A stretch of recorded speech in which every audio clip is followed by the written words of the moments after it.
typical aspects of any movie you watch or any novel you read is that in terms of the story, the beginning is not actually the beginning. Every novel and every movie begins in the middle of a story. And through the development of the characters and their dialogue, the unknown details are slowly revealed, and those details help to give depth to the characters and the background of the story.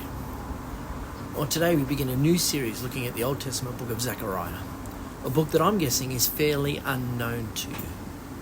And I want to say that's perfectly fine. We'll spend the next 10 weeks diving into this wonderful and at times weird book of Zechariah, a book like movies and novels begin in the middle of the story of God's people Israel.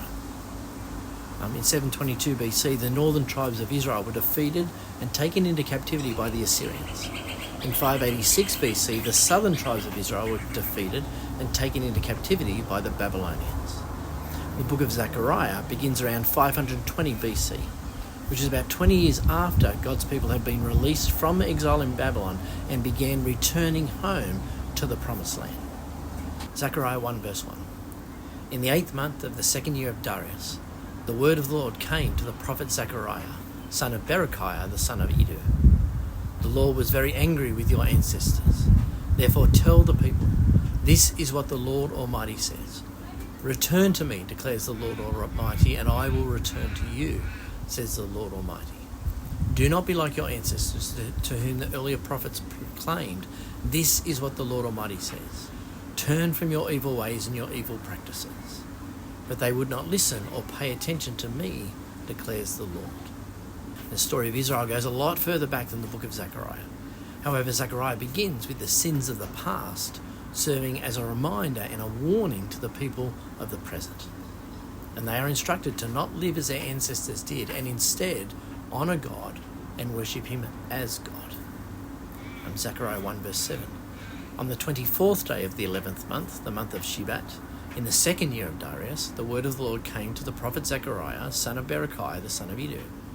During the night I had a vision, and there before me was a man mounted on a red horse. He was standing among the myrtle trees in a ravine.